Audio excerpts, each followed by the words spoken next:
Hello everyone. So as Anthony said, I'm Kamel. Okay. And so for this morning, we'll start with an introduction to deep learning. This course might be, if you've already taken a look at neural networks, might be a little bit easy for the morning. But on the afternoon, we will see how to optimize such networks, how to speed up our trainings of models. And in both sessions, in the morning and on the afternoon, we have a practical lab. For the morning, it's quite an easy one, and you will just need the browser. But for the afternoon, we will use GPUs on the cluster, or for those who don't have access to it, you could also use Colab. So, without further ado, I think we can start with our introduction to artificial neural networks. A little bit of context. So we are going to talk about. We are going to talk about deep learning. We often see this kind of representations where we have like deep learning as a subset of machine learning, and machine learning itself being a subset of AI. So let's put a few words on those concepts. We often call AI any kind of algorithm that would achieve a specific task, and we could argue that we've already achieved narrow AIs. By narrow AI, we are talking about specialized AI who are trained to do one specific task.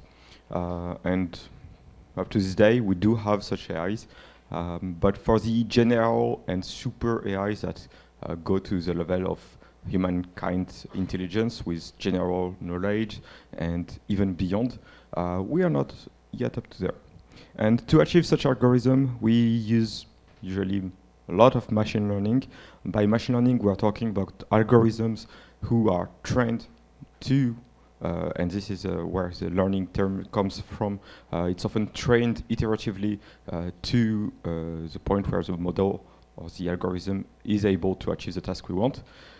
And inside of those kind of algorithm, machine learning, we have a specific kind of models called neural networks and deep neural networks in particular, which makes this deep learning bubble, which is also a type of model that is trained iteratively, which explains why we have the learning part in deep learning, but we'll see later why we have the deep part in deep learning.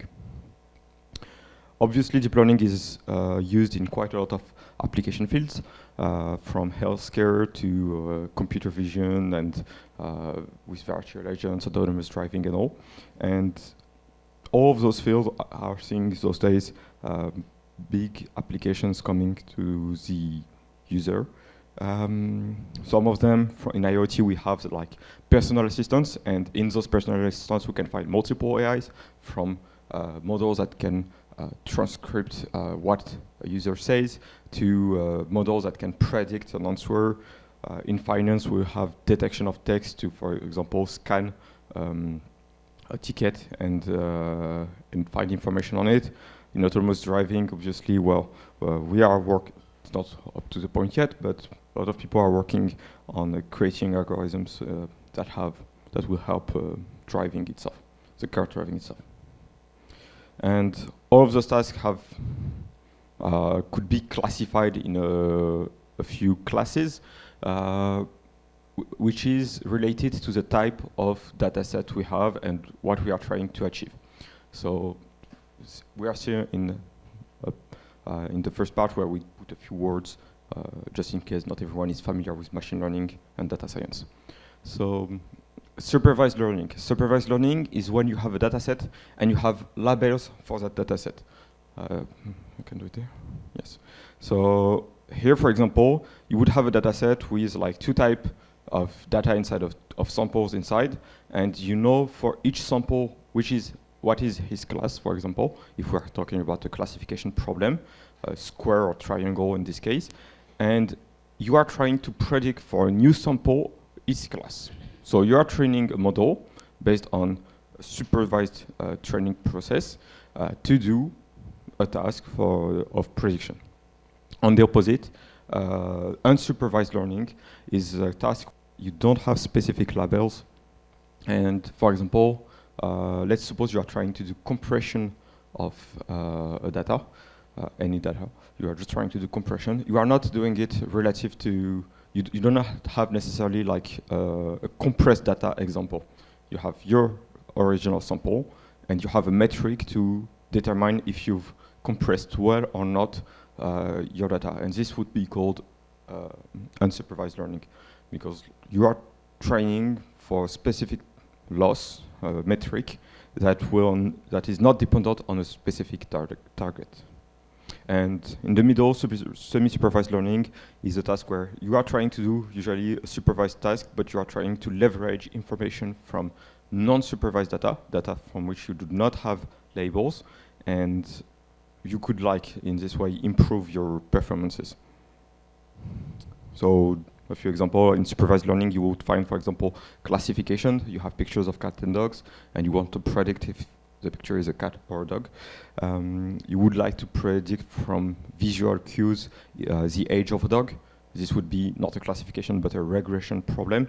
You are trying to predict a continuous value, which is the age of that dog, based on a value, on a picture, for example. And on the opposite, you could want to do in a supervised learning, clustering of data.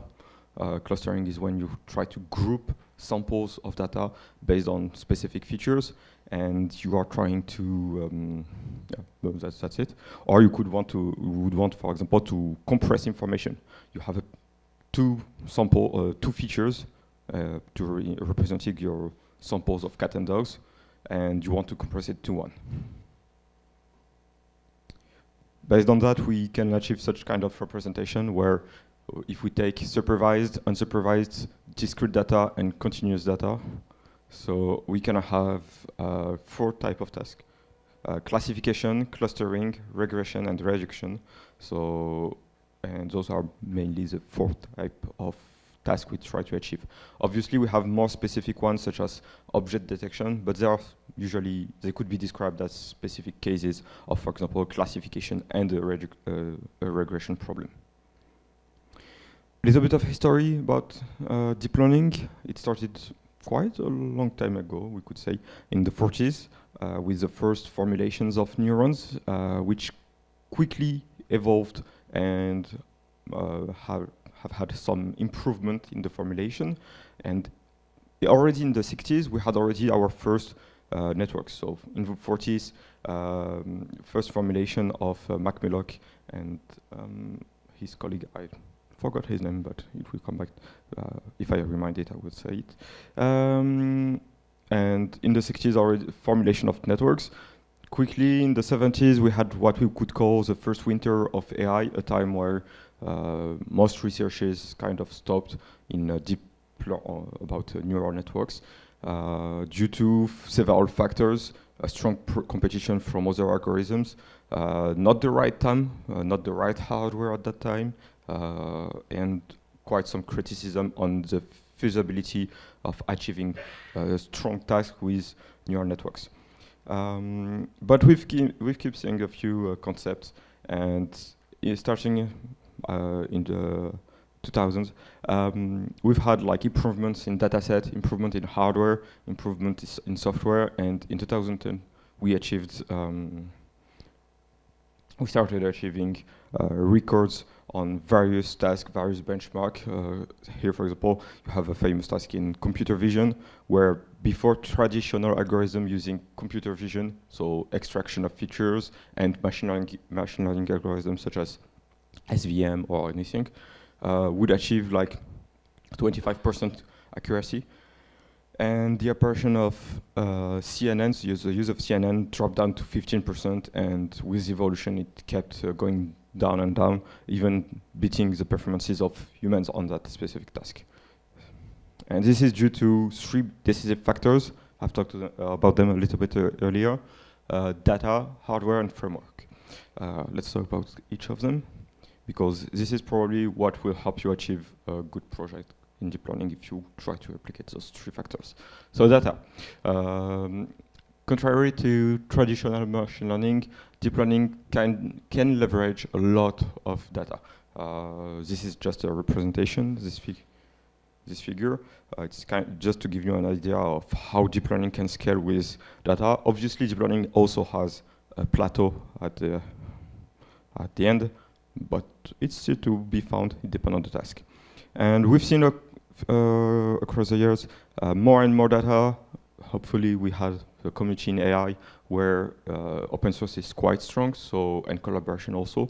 So people can leverage those open source data to train new models and even create competitions. So frameworks, a few framework developed and libraries from a lot of major actors from Facebook, Google, or high-known universities. The most well-known would be probably PyTorch and TensorFlow, I would say.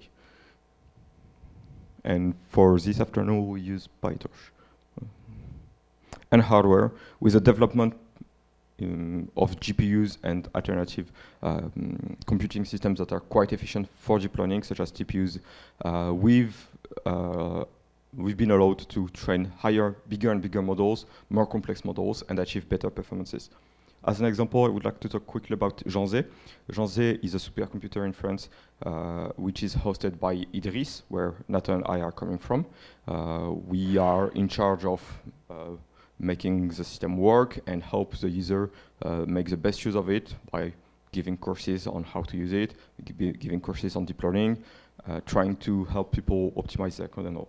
And it is to know that JSALT is free of access, so if you want to use it, you could, if you have a project in AI, or not even in AI, it's also open for other scientific fields, you could ask for hours of computing on JSALT, and this is totally free. It's just, you just need to do a request and publish something at the end. You have to do open science. It is to promote open science. And if you want, we can talk a little bit more later about the process on how to apply, but take a look at the Idris website, I would say. So let's get inside of the math part, I would say. For that, we will start with a simple problem, a linear regression, so fitting a line to a set of data points, okay? This can seem quite trivial, but we'll come slowly to the neuron and then to the network, okay? Okay, why? Just a moment. Yeah. So as you can see, we have those set of points and we try to fit a curve. This set of points could be, should be represented by a function of x times theta plus a noise. And we are trying to do a prediction. This is a notation, the symbol for prediction, y. And to do so, we are trying to find those parameters, those weights, theta, with a predicted value. Obviously, as you can see, our prediction does not have a noise because we do not try to predict the noise, but we try to predict this part of the function. In this case, in this simple case, theta is just two parameters, n, a, b, multiplication and the sum, and we try to find those two values. And to do so,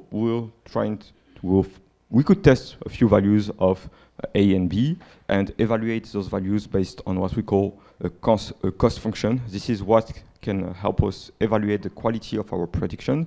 It will measure the distance between our prediction, here represented by a line, with the true values of y, so the yellow dots here. Here we choose to square it, but it could be like an absolute value, it could be anything. But it should respect conditions of a distance. And trying to optimize for this loss, minimize this loss, which would be the evaluation of our problem, would be, in this case, a convex problem. So there is an optimal solution in this context. And for such problem, we do have a direct solution. You could demonstrate it and find that the optimal solution would be this equation. Okay. And for that, so this is the linear problem. And finding parameters such as theta here, just theta, is finding a linear solution to a problem.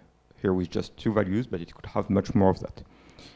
The problem with linear solution is that they cannot solve non-linear problems. Here we have the problem of the exclusive OR. In the exclusive OR, which is here, we cannot simply draw a line to separate the white dots and the black dots. You could try any line, you would never separate the white dots from the black dot on the right side here. You would need a non-linear separator, okay? And you could use as many linear separators as you want. You would never achieve a solution because the multiplication of two linear solutions is still a linear solution, okay? And because of that, we have a limitation. We cannot just, our neurons cannot just be weights, and we have to do a little bit more than that. Well, maybe we could try adding something next to the multiplication of the input by the weights, by the parameters. You will often hear me say weights and parameters as talking about the same thing. It depends on which field you are coming from. Those weights will often be called CISA or W for weights, okay? And the idea here in the logistic regression, a classification problem, is that we add a softmax at the end, which can bring our input to a value which is inside between 0 and 1. And here in the logistic regression problem, which is a classification problem, this extra function can help us break the linearity which is coming from here, because as we were still linear there, and change the scale of representation and achieve specific task. Here we already are having our first idea of a neuron. The thing is the function. Okay, why is it doing that?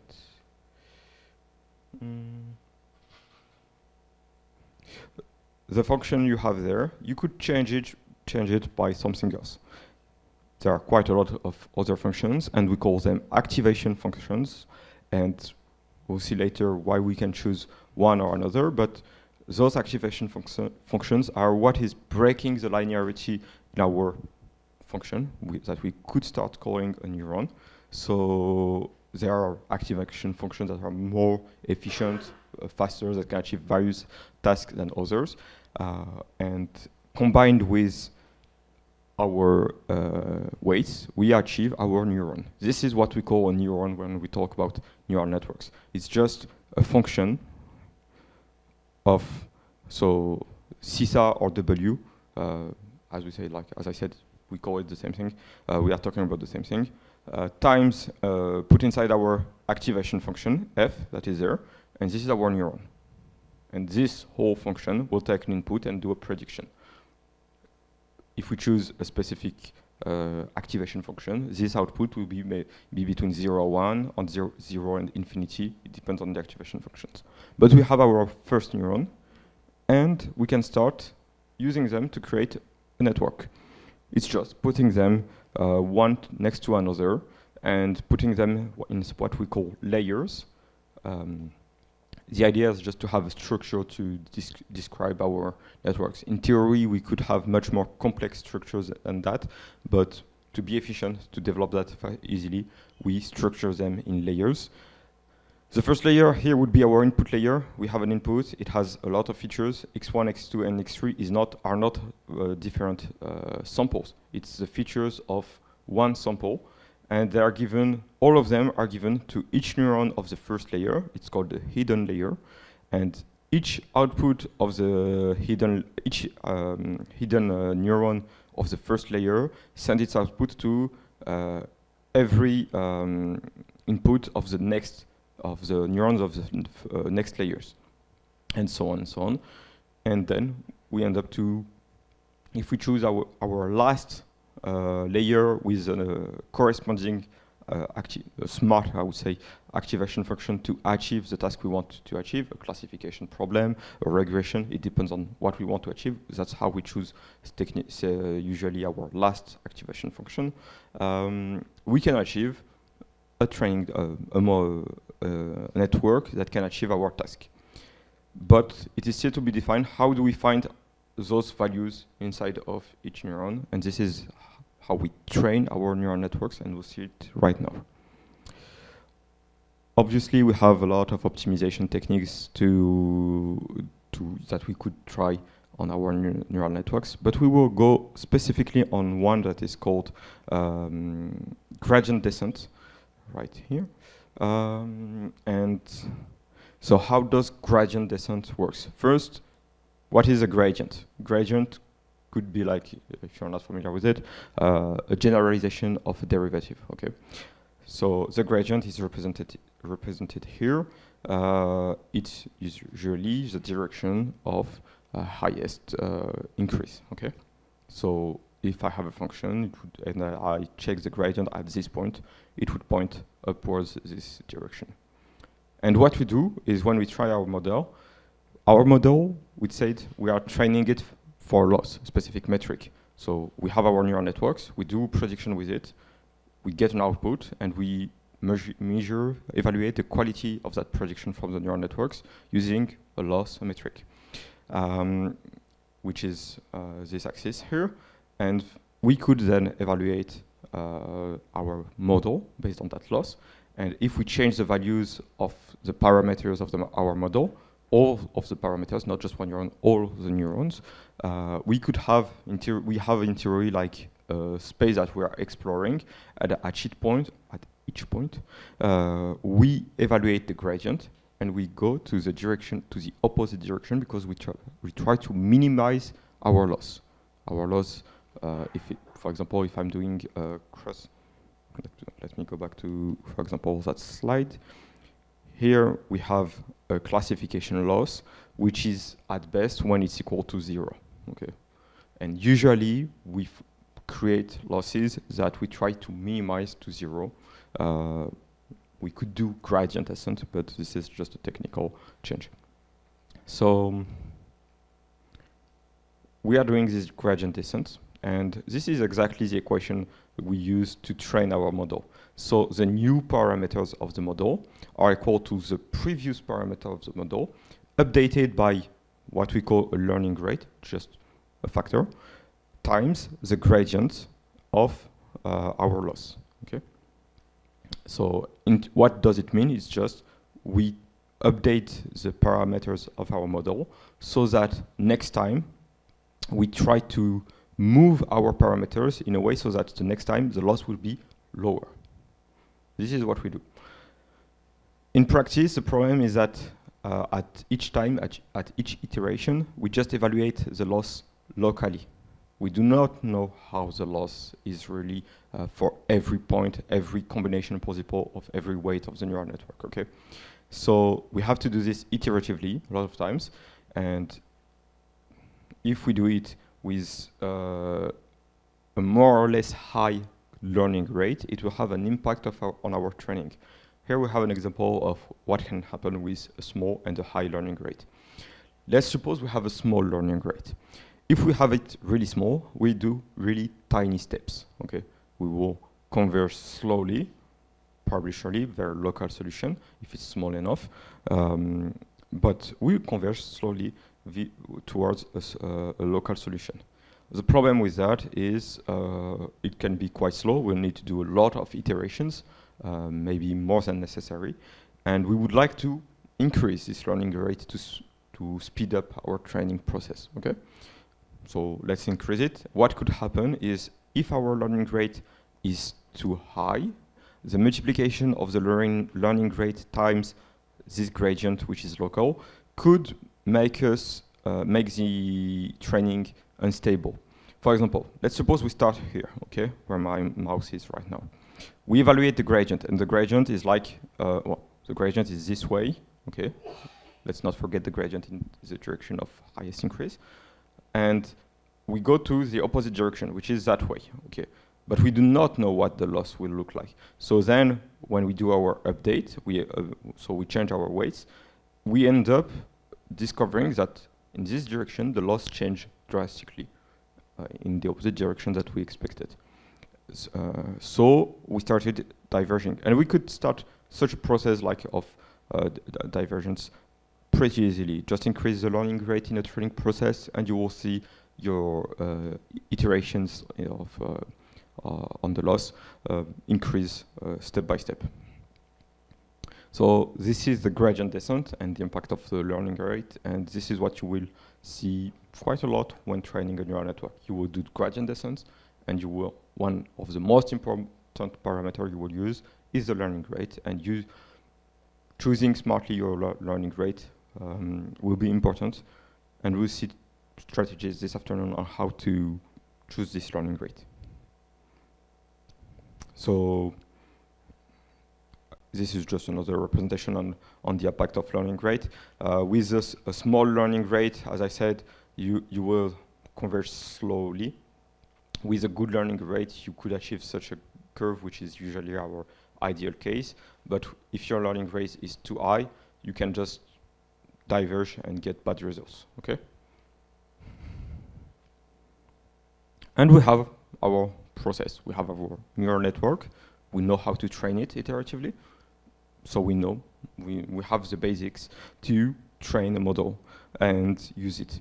We usually call those two steps training and inference. So inference is just when you use your model, you give an input to your model, and you do a prediction. This is inference. It's just using your model. We call it inference. And training is the process of giving an input to your model, doing a prediction, checking the quality of your prediction with a loss, and optimizing your model.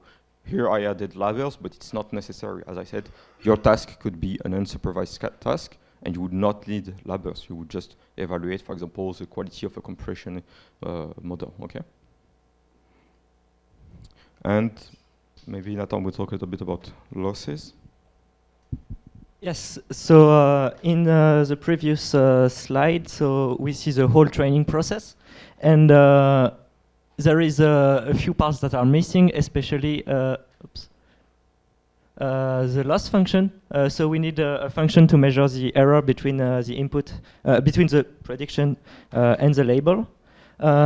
So here are the most common loss functions. So if we're doing regression, we are usually using least square method, so we have a mean square error. And if we are doing a classification, we are using the cross entropy, which comes from probability and information theory.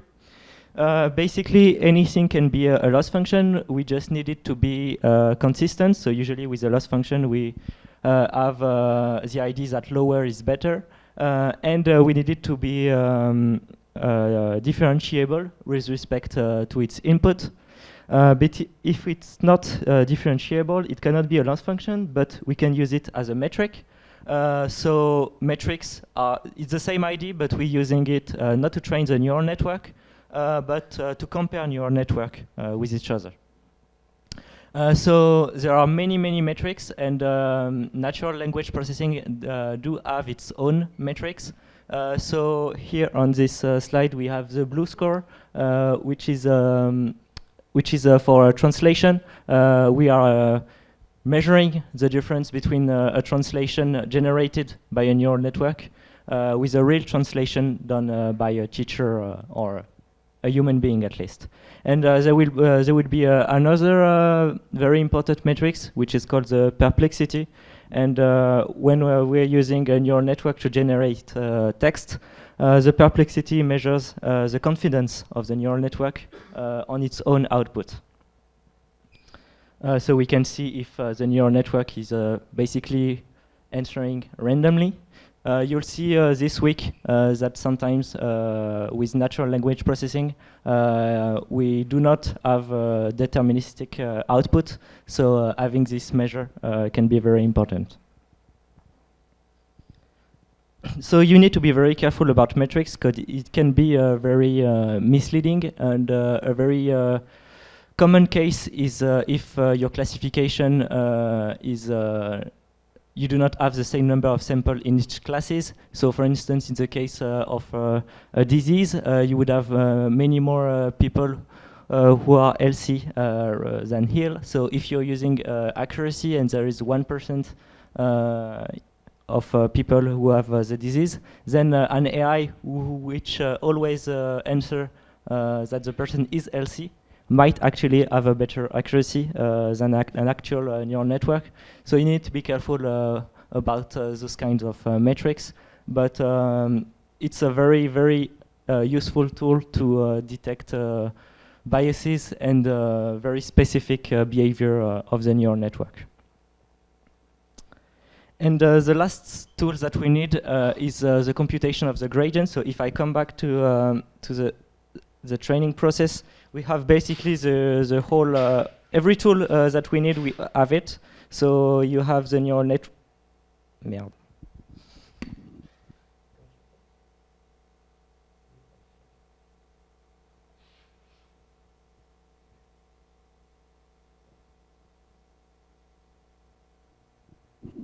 Sorry.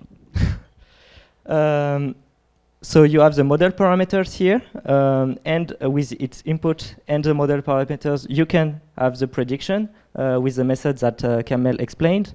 You now have the loss function to measure the difference between the prediction and the label. And you know also how to use it to do the optimization and update the model parameters. The only thing is that Kamel explained that you need gradients of the loss function with respect to the model parameters, and that's the only thing that we are missing. So for that, we are going to use the rule, the chain rule, and the idea is that the derivative of a function with respect to, for instance, x, is the same as the derivative of this function with respect to anything multiplied by the derivative of this anything with respect to x. And we can apply it for the neural network with the weights and with the loss function. So with a small example, so if we have this very, very simple function, we can draw a computation graph. So basically, that's what PyTorch and TensorFlow does under the hood. And it will except instead of summation and very simple things, it would have very complex, or rather big matrices for neural networks layers. But in this case, we just have an x plus y times z. And if we want to do the forward pass, it's very easy. We just need to plug our numbers. But to do the backward propagation, we need to use the chain rule. So basically, we are replacing the sum node with the sum node with another letters, I say, another unknown quantity, and we can now use it to do the chain rule. So in this case, if we have d, which is x plus y, we can easily compute the derivative of f with respect to x, y, or z.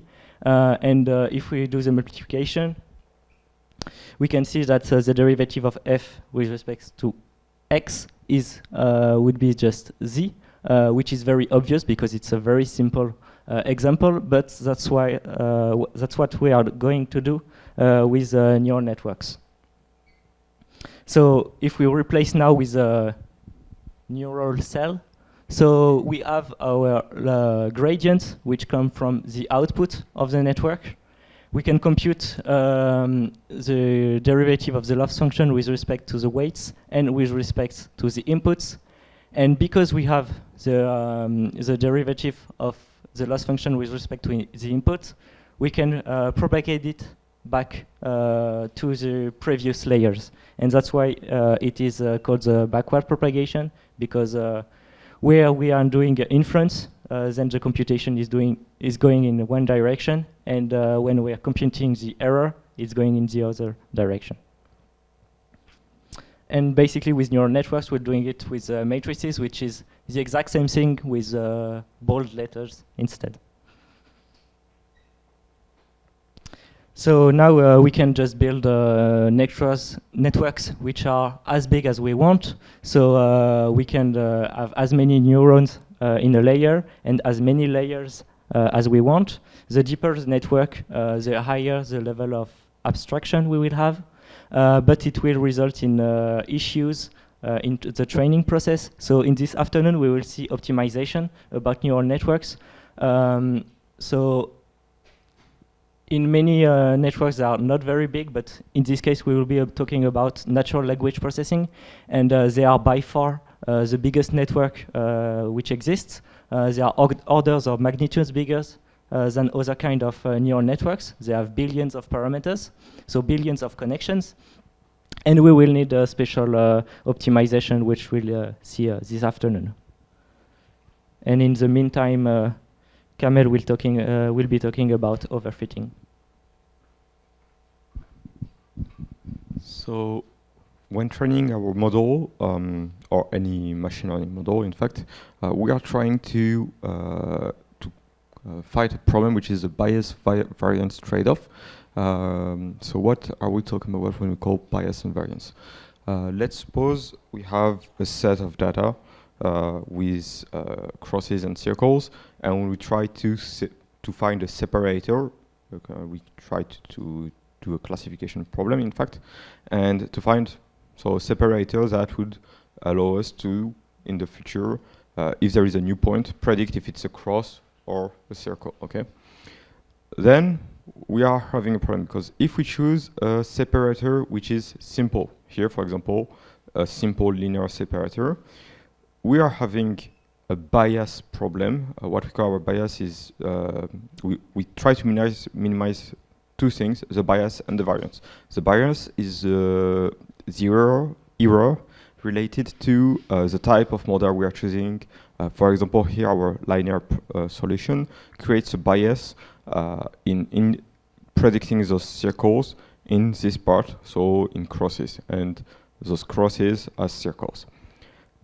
On the opposite, if we choose a model which is able to grasp too many information, this side, models that could fit any line, any complex line, which we could achieve with neural networks that are big enough, we would have an overfitting problem, because we would grasp information which is probably noise, and we will capture that noise and make it interpreted as information for our prediction. And this is a problem because, for example, there is, in this example, a high probability that this point next to this cross is a circle, but because we grasp this data which might be noise, we are gonna have a worse predictor than this intermediately complex model, okay? And here we have a high variance, I would say low bias. Here we have a high bias, low variance, and here we have an equilibrium, okay? And we have this trade-off because usually when we create our models, it's quite hard to minimize really both of them at the same time. We try, we can do better than in some examples, but this is a bias that we have to keep in mind. And this is important because it will have an impact on the ability of your model to generalize on new data. For example, as I said, if you had a new data, here, which is a new data, you would predict it as a circle, and obviously here we would expect it to be a circle. But if you had a separator, a model that would try to fit too close to each sample, you would have errors that would make you do bad predictions on new data. And this would be observable by doing your evaluation. Usually to do our evaluation, and this is a good way to see if you have a generalization problem, we split our data set into two sets, a training data set and a test data set. This is the first part, okay? So we train our model with our training data set, and once we are done with our training, once we are satisfied, we do an evaluation at the end with the test data set. It's really important to just do it at the end because you could induce a leakage of information from your test data set into your training data set, and this would make your evaluation worse. You could not trust then your evaluation. And this can happen quite easily. I have an example where there is a data set about music classification done by someone online who used his personal library to do this data set, and he split the data set into two parts, a training set and a test set. Okay, so up until now it's correct, we would think, but upon further investigation, we realized that this guy has had quite restrictive taste in music, and he had the same artist in the test dataset as in the training dataset. So when you would want, like, you could train your model, you would achieve great result on this dataset, both on the training set if you do your loss on it, and on the test set. But as soon as you try any music that is outside of that set, you would get bad result, because the test set was not a good generalization of what is the real problem, because the test had more or less the same information as the training set. So you trained your model to be optimized on a training set, and your test set was exactly the same as your training set. So obviously you would achieve good performances on that test set. And another way to split your data set is to subdivide your training set into a validation set. And this is quite common and important, because when we try in deep learning, because when we train our neural network, so there is that iterative part where we evaluate our model on our loss, but there is a meta training part where we train iteratively our model with different hyperparameters. I talked earlier about, for example, the learning rate, which is what we call a hyperparameter. Just to make it clear, parameters, the weight of each neuron, hyperparameters, variables that we set before the training, such as the learning rate, the size of the model, the number of neurons, to describe our experiment, okay, our training. And those hyperparameters must be set. And how do we choose them? Well, you could just do it randomly, but you could do also an iterative process on testing various hyperparameters. And if you do that, you would like to evaluate your model at each test you do. You would choose a small learning rate and a big learning rate. And the problem is, if you do it and you evaluate your model just with the test set, then you are taking information from your test set and adapting your model according to this test set. So you are doing an overfitting on the test set. That's why we often include this validation set. We train and do the forward and backward with the training. We evaluate our model with the validation. We correct the hyperparameters, and we do new experimentation with the validation set. And when we are satisfied with the result of this validation set, we do a final evaluation on the test set, which we should not have, we should have never seen before. And this is a quite common error that is done, and that's why nowadays, for example, if you see a benchmark or a competition online, for example, on Kaggle, you would not have access to the test set. Because if you had access to the test set, you could just train your model on the test set and achieve the best performances on what would be the evaluation of your model for the competition. And the people who are making the competition does not want you to have a model that do good on the test set. They want you to have a good model and to evaluate it. That's why they often don't give you the test set. And more than that, nowadays, they would not even let you do a lot of applications to the competitions, because if you do a lot of applications, you could use the result they give you about the quality of your model with those hyperparameters to adapt your model and again overfit on the test set. We've seen some people acting smart and trying to let's say cheat on the system by doing that, and people are trying now to find rules are more restrictive now. The problem with such ideas is that you split your dataset in subparts. As I said earlier, data is really important to train our model. We need a lot of data. And here, for example, if I do 60, 80, 20, 20, I lost 40% of my dataset, which I cannot use for my training. I just use it for evaluation. If you do not have enough data, there are alternatives such as k-fold splitting. It's illustrated there. The idea is for each set, for each iteration, each time you train your model, you take your whole training and validation part. This part, I'm not talking about this one. This one we let it to the side. It's for the very end, okay? We take our training and validation. we split it in K parts. Okay, here it's 5. Okay, and one part will be put to the side and will not be used. It will be used for the validation. The others will be used for the training.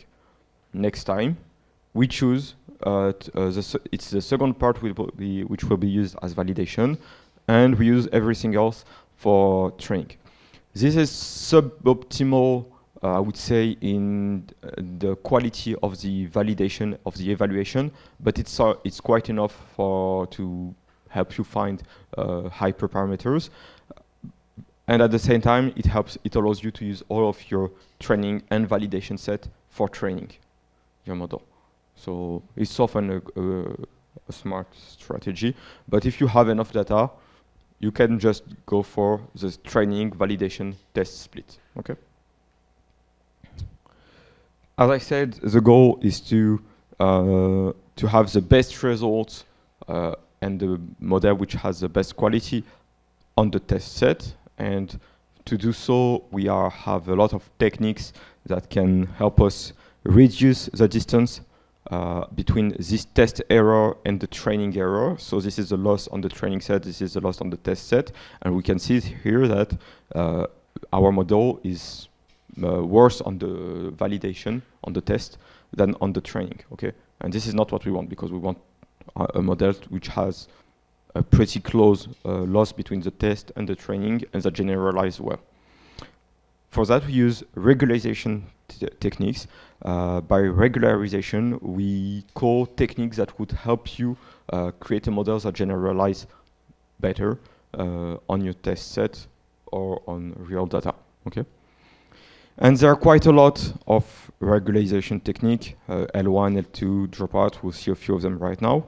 But as a reminder, how do we update? This is our training update function. So new parameters are equal to previous parameter updated in the direction of the opposite of the gradient times a learning rate. That's it.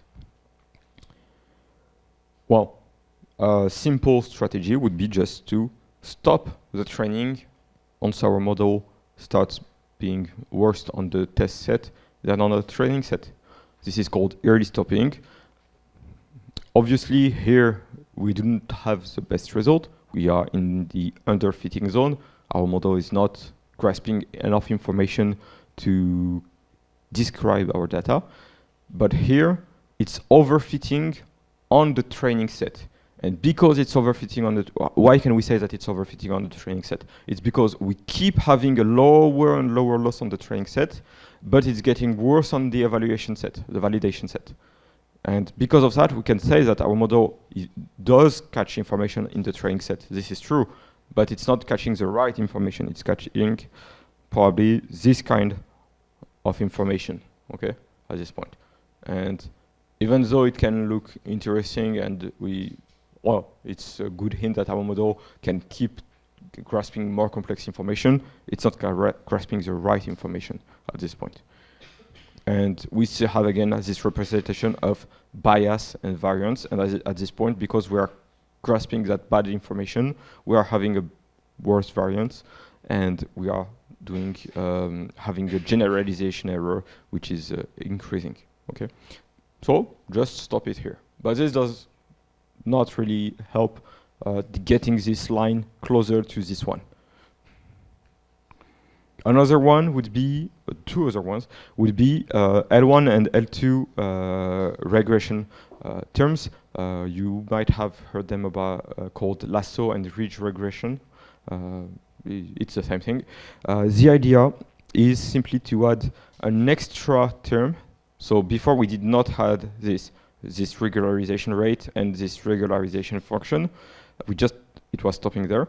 And we add this term that has, according to which one we choose, various effects. In the case of the L1 losses, it will make the model specialize on a few features, while on the case of the L2, the ridge regression, it will make the model more homogeneous and use all of the neurons make evolve the neurons in a way such as every neuron has more or less the same impact.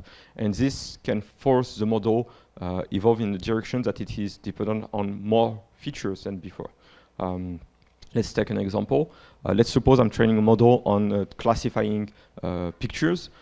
Well, if I force my model to be force it with this kind of regularization rate, I could force my model to be dependent on more features and maybe to discernate cats and dogs instead of just taking a look at the animal ears, to also take a look at its pose, at its shape, at its position, at a lot of things, and just not be dependent on just one feature. Okay, and this can help have a better model and better regularization.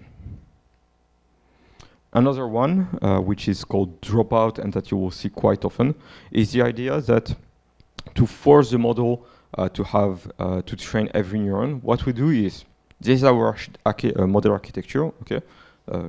And we have our input layers, this is the layers we are training, and we do a prediction. During the training, what we'll do is, randomly, we will deactivate a few neurons, okay? We will take them out of the training process, and we'll just do the training on the others.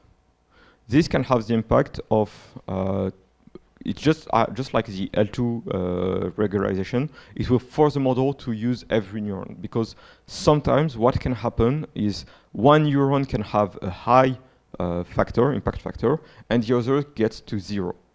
And in this situation, it's quite a bad situation, because it means that our model is inefficiently big. It has a lot of neurons that are doing literally nothing, and we do not want those situations, because we are doing computations with those neurons. We are wasting time.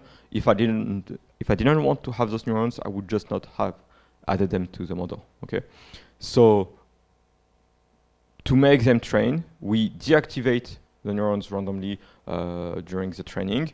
We use the other ones, which will give them, because the other ones are not there, a bigger part in the impact of the gradient of the loss. We talked about the gradient backpropagation before. The neurons that are used will have a bigger impact and will be more updated. Those ones will not be updated because they are not used. And this process will make every neuron be used and trained at some point, and it can mitigate problems such as neurons vanishing and doing nothing. And just like L2 regularization, it can force the model to be dependent on more features, and because it will use more features, it will be more robust to changes in the data. A few examples on situations where it was bad and we did observe that the model was overfitting on specific features, and we would have liked the model to be more generic. This one is quite known, the husky wolf problem. A team of researchers trained a model where they were trying again to do classification of images, and they had wolves and huskies, which is a dog that looks like a lot to wolves, and they realized that the model, to decide if the picture was a wolf or a husky, it was just looking at the background. Because the model apparently realized that most of the pictures of wolves were in snow, in the nature, in the forest, while dogs were in a urban place.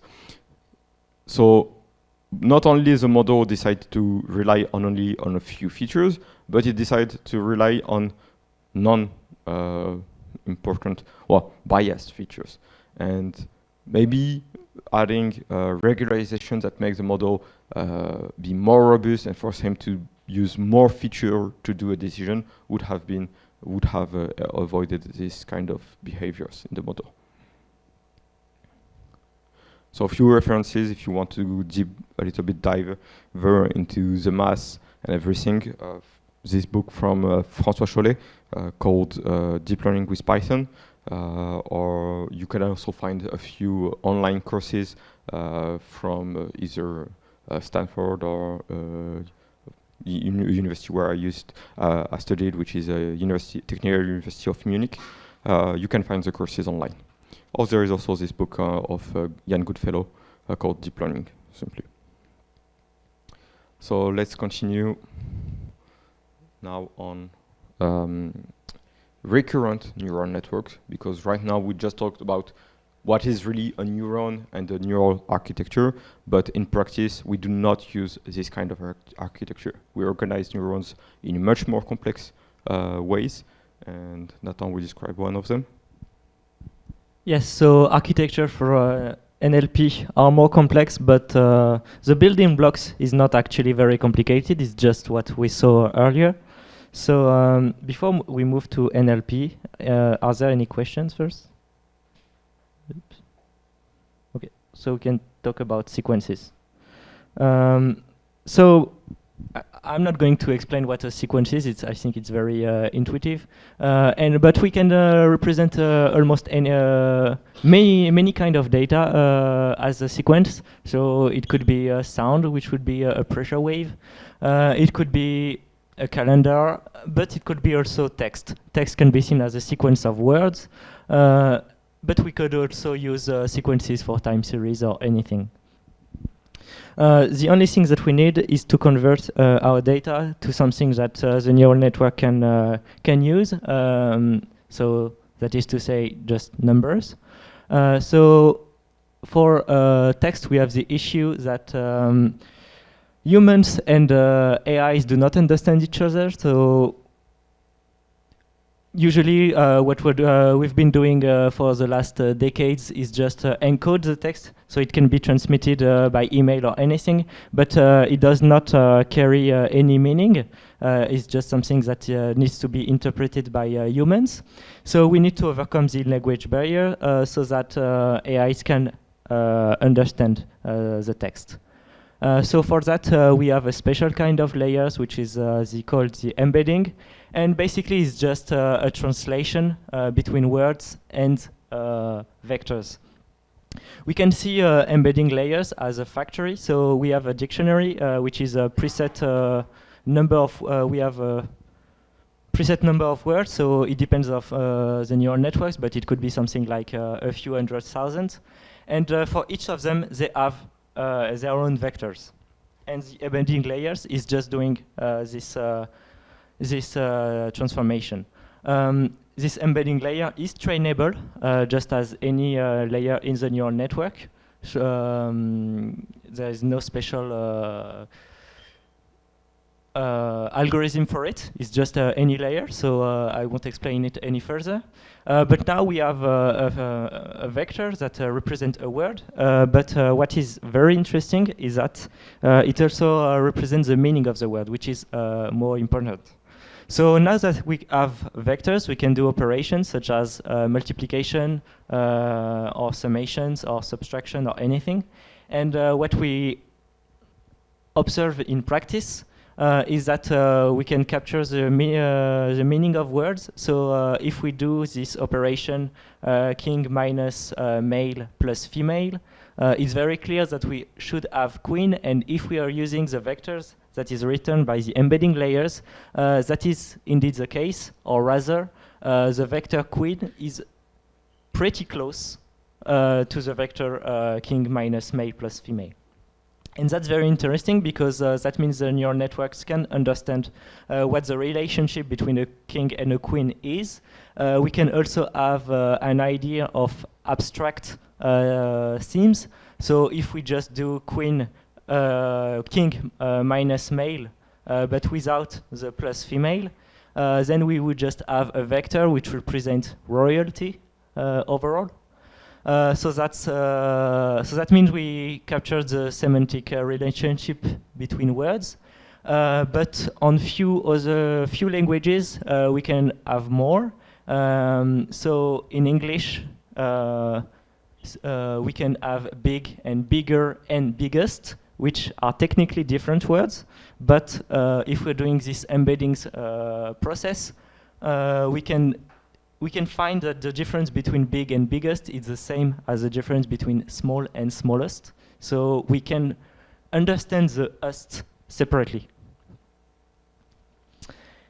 So in this slide, we are working with words, but actually we are using another tool, which are called tokens. And basically, a tokens is either a subpart of a word or a group of words. And the idea is that it is the smallest unit of meaning, if we could call it that way, because there are some languages we just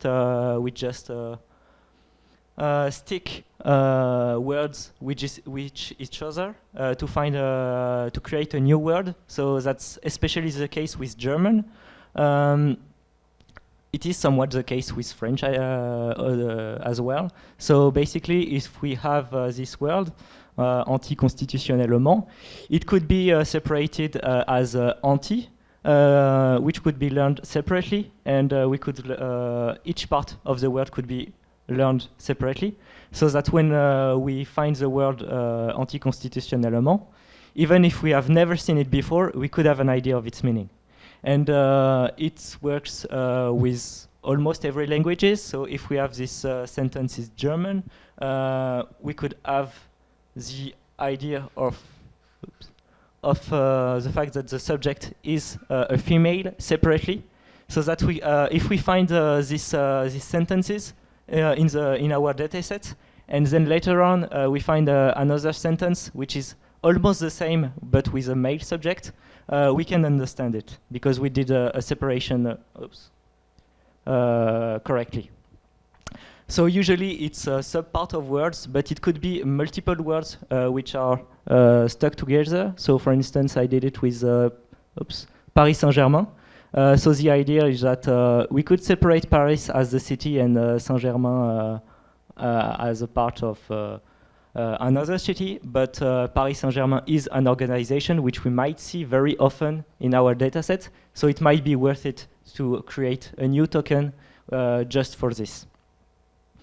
So usually now large language models work on this kind of system.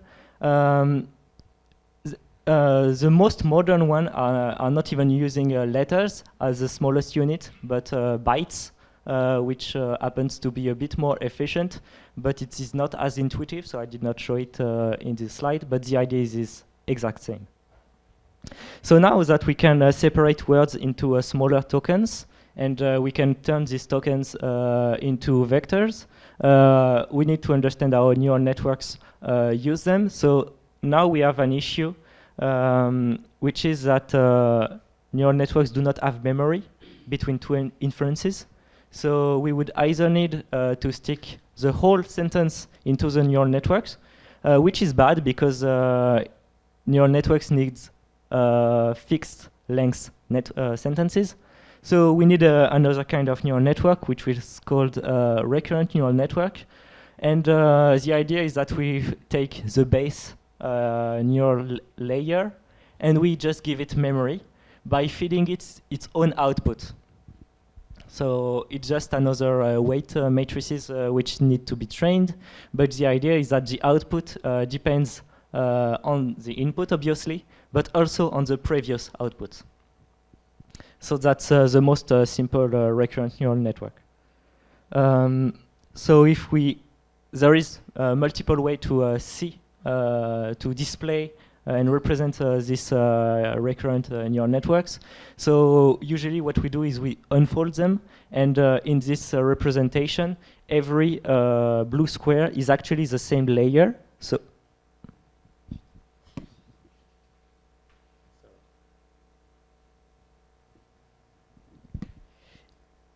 is actually the same layers that is replicated with the same weights.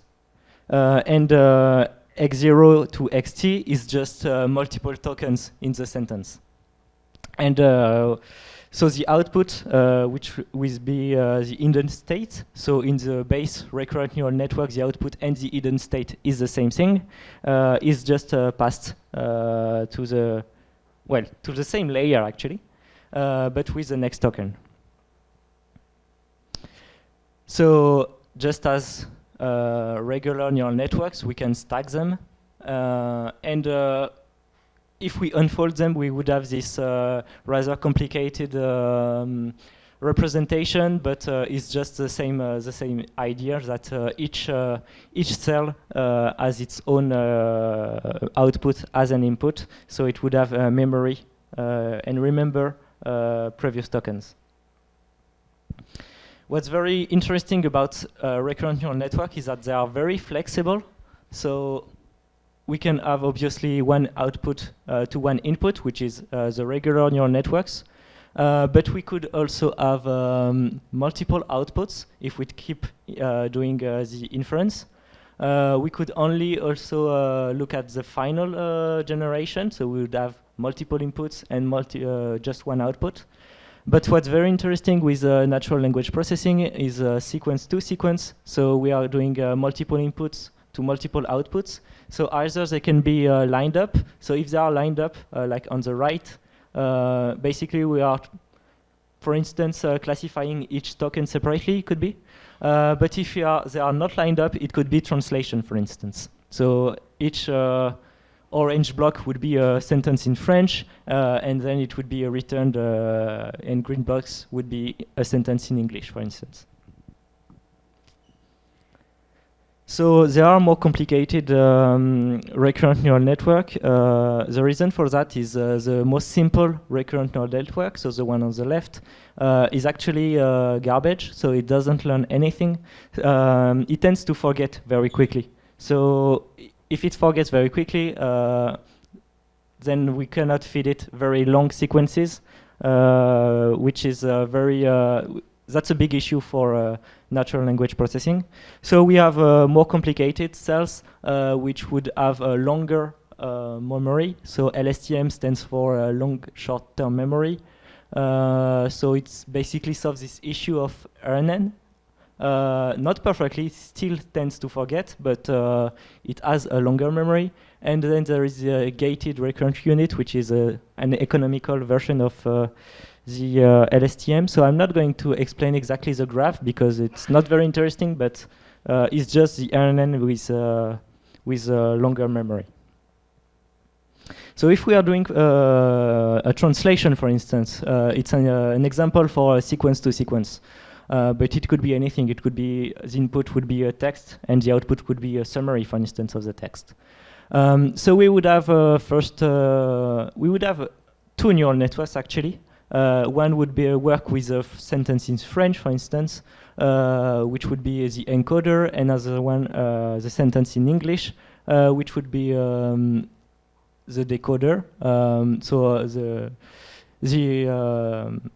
the drawing is actually about question answering rather than translation, but it's basically the same idea.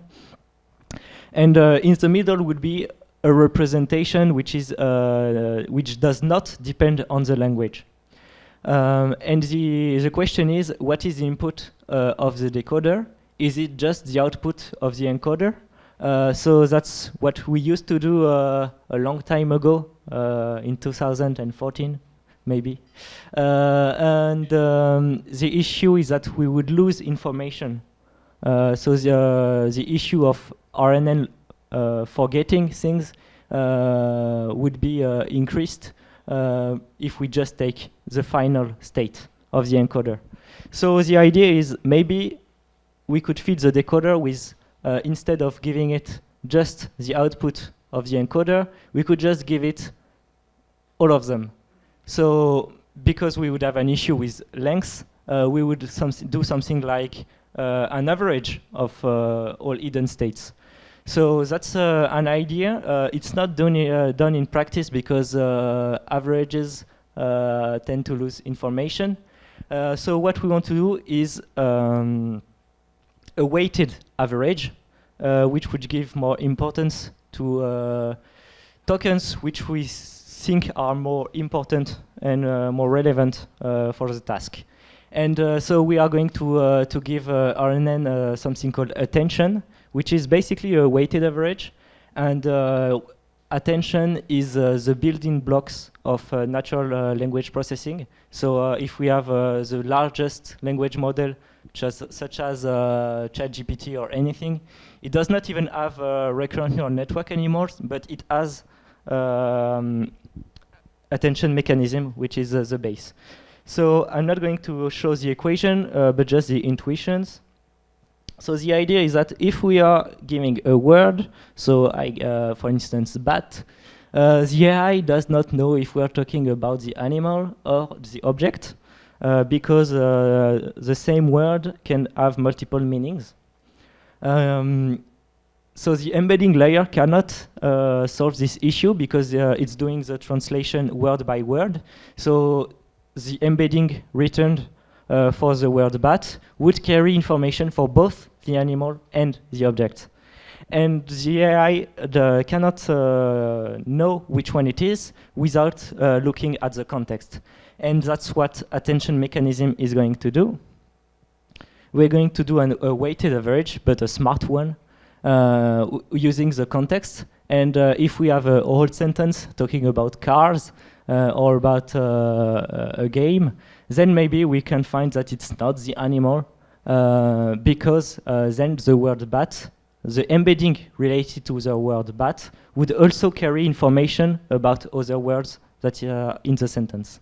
So in this case, we know we do not have, we're not talking about the animal, but if we were in another sentence talking about, I don't know, a specialist in with animals and fauna of caves or whatever, then maybe the word bat, the embedding would have information about the animal and would forget the information about the object. So that's the attention mechanism. So as I said, modern large language models do not have recurrent neural networks. They just have this mechanism to clarify meaning. So yeah, as I said, we are using it to do a weighted average. So obviously, a word is very close to each other, because the way we are doing the weighted average is by comparing embeddings. And if an embedding is very close, then we want to increase the weight. So obviously, it correlates perfectly with itself. So we would always have the meaning of the word, but we would also give a meaning of other words, which would help clarify each word separately. So for instance, in this case, I have the example of the sentence, I am trying to understand. So if we are doing attention mechanism, we would find that I and understand work very well with each other. So we would use both their embedding to clarify the words, but we would, for instance, forget the word trying, because maybe we could find that the word trying is not actually bringing anything to the meaning of the sentence. Yeah, so that's the last slide about sequences. So maybe we can switch to the practical lab. There is a break, actually. Do you have questions before? Or if you have questions, you can come to us. And in the meantime, you can have a break. Thank you.